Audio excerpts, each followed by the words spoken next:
Now with Douglas Lima, I want to touch on this one too, right? Because you got a hard time from the crowd. I was there, but I kind of feel like everybody just got caught up in the moment. I feel like it became a thing where like every time you shoot, then they're gonna be like, no. Yeah. Like it kind of became a thing of the moment. Yeah, And if you look back at that fight, it was a good fight. yeah, it was okay. I just watched it for the first time yesterday. It wasn't the worst fight in the world. It also wasn't the most exciting fight in the world. Um, I think part of it's like kind of mob mentality. You get drunk, rowdy people in the crowd, someone starts booing, everyone just kind of wants to hop in on that. Also, I'm fighting a guy that lives in the States, and I mean, he's more American than I am, so he's kind of the countryman of them. He's a legend of the sport, the former champ. I'm sure he's got more fans out there than I do. And people don't want to see wrestling. So I guess, right? yeah, I don't So you blame, got to dude. do the Khabib approach. I'm the same. I'm watching UFC or Bellator on TV, and someone's getting wrestled too much, and I'm like, this is fucking boring. Stand them up. I don't want to see this. So I can't complain if they're booing me. You get it a little I bit. get it, bro. I will say though, because this is something you got to consider is like to impress the fans too much. This is your style, and like this is how you kind of work on like the whole aspect of your game when you deal with like these problems other fighters throw at you. So it's really not, I don't really think that it's even that smart to like base your style off the fans. You got to just kind of keep Oh, doing dude, what for you're sure. doing. And uh Lima's brother was talking shit the whole fight. He sent me a super nice message after apologizing, but he was trying to get me like riled up too. He's like, fucking fight him, man, fight him. What are you doing? You're holding him, fight him. And I get it, man. Like your guy's a striker and I'm taking him down and holding him down. For sure, do anything you can to get that fight back up on the feet. Maybe you talk a little bit of shit and I'm wrestling him and I'm like, yeah, I'm being a pussy. I'm gonna stand up and fucking slug it out with this guy. You never know. So but yeah, obviously I can't let fans or the other team's coaches get in my head and make me deviate from the game plan. Yeah, that actually happened with Aljamain and Sean with the Tim Welsh. Yeah, he heard the coach saying something, so Yeah, he reacted to that and ended up getting beat up for it. exactly, Yeah. something like that. I think he said like he's throwing the knee or something like that. He Mm-hmm. he told him something, so Mm-hmm. then like it just made him question whether or not he should shoot in. Mm-hmm. Yeah, so that kind of thing. Yeah. Yeah. I mean, I Yeah, can't let that happen. And I had my coaches in the corner telling me like, stay this one, and that's what I did. right. Now, also, I want to give you credit, man, because I even told Andre this. I think you got one of the best clinches in MMA, Mm-hmm. and take that what it may be, but to be one of the best at something in your division, in MMA, I think that's kind of important, to have an X factor like that.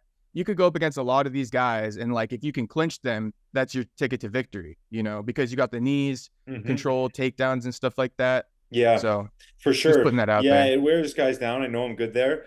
Um, I think I got to open up a little bit more there and start doing more damage. And dude, in the gym, I'm like ripping knees and elbows and beating guys up. And I wasn't able to do that as much this fight. Maybe I was like so focused on the wrestling that I kind of forgot about like doing damage a little bit. But yeah, I think like moving forwards, that's one thing I'm gonna work on is like doing more damage there. Okay. Do you are you almost saying you perform a little bit better in the gym and you're like working on performing better like in the cage too, or I think so. It's fucking hard to say though, man, because you're with guys that you're comfortable in the gym. Like I'm going with like super high level guys, but you get to know them. You're a bit more comfortable. Obviously, you're a little bit looser. And in the gym, you're not really trying to take each other's heads off. And in the cage, you are. So obviously, you tighten up a little bit when you're in the cage. yeah.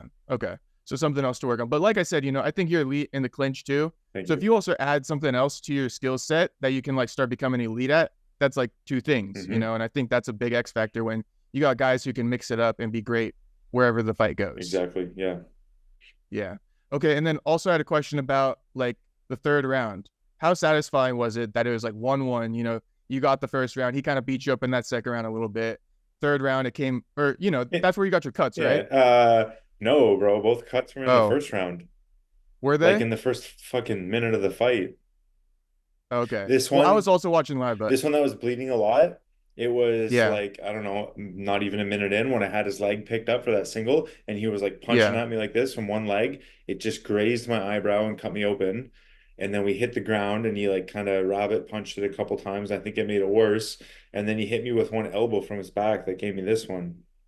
Well, I was wondering about that one in the middle, if Mm. that was just from like repeated takedowns or something like that. No, it was just like shitty little short shots from the bottom. Man, my face marks up so easy. It's crazy. Like I look like I fucking got beat up for 15 minutes. I know he landed some decent punches, but like I looked like I fucking went through a war. Yeah, even the I'll even say even the round he won, that could have gone either way. That was a very close That's round. what I thought too. Everyone's talking about like clearly his round, whatever. I mean, he landed like a jab that kind of knocked me off balance. It looked like a big punch. And other than that, it was I couldn't get him down, and I guess I didn't do much damage. So if you're gonna give him the points for like one or two big punches, but like it was a pretty close round. Yeah, for sure. But just like I was saying, the third round came along. It really came down to that one. That's always got to be satisfying, right? When it's Hmm. like this is all it comes down to. For sure, yeah. And I mean, I wasn't like stressed going into the third or anything. Like I felt like I was controlling him the whole fight. I got him down already once or twice, beat him up good in the first round on the ground. So I kind of felt like I had him still going into the third. Uh-huh. Do you like psych yourself up or like just kind of because you've been in these big moments, So like with all your hard work and stuff, like do you psych yourself up in that third round and tell yourself anything to get up for it? Or are you almost just like built for it? Think I'm just built for it, man. I've got good cardio. I got a good gas tank. That's what people always tell me in the gym.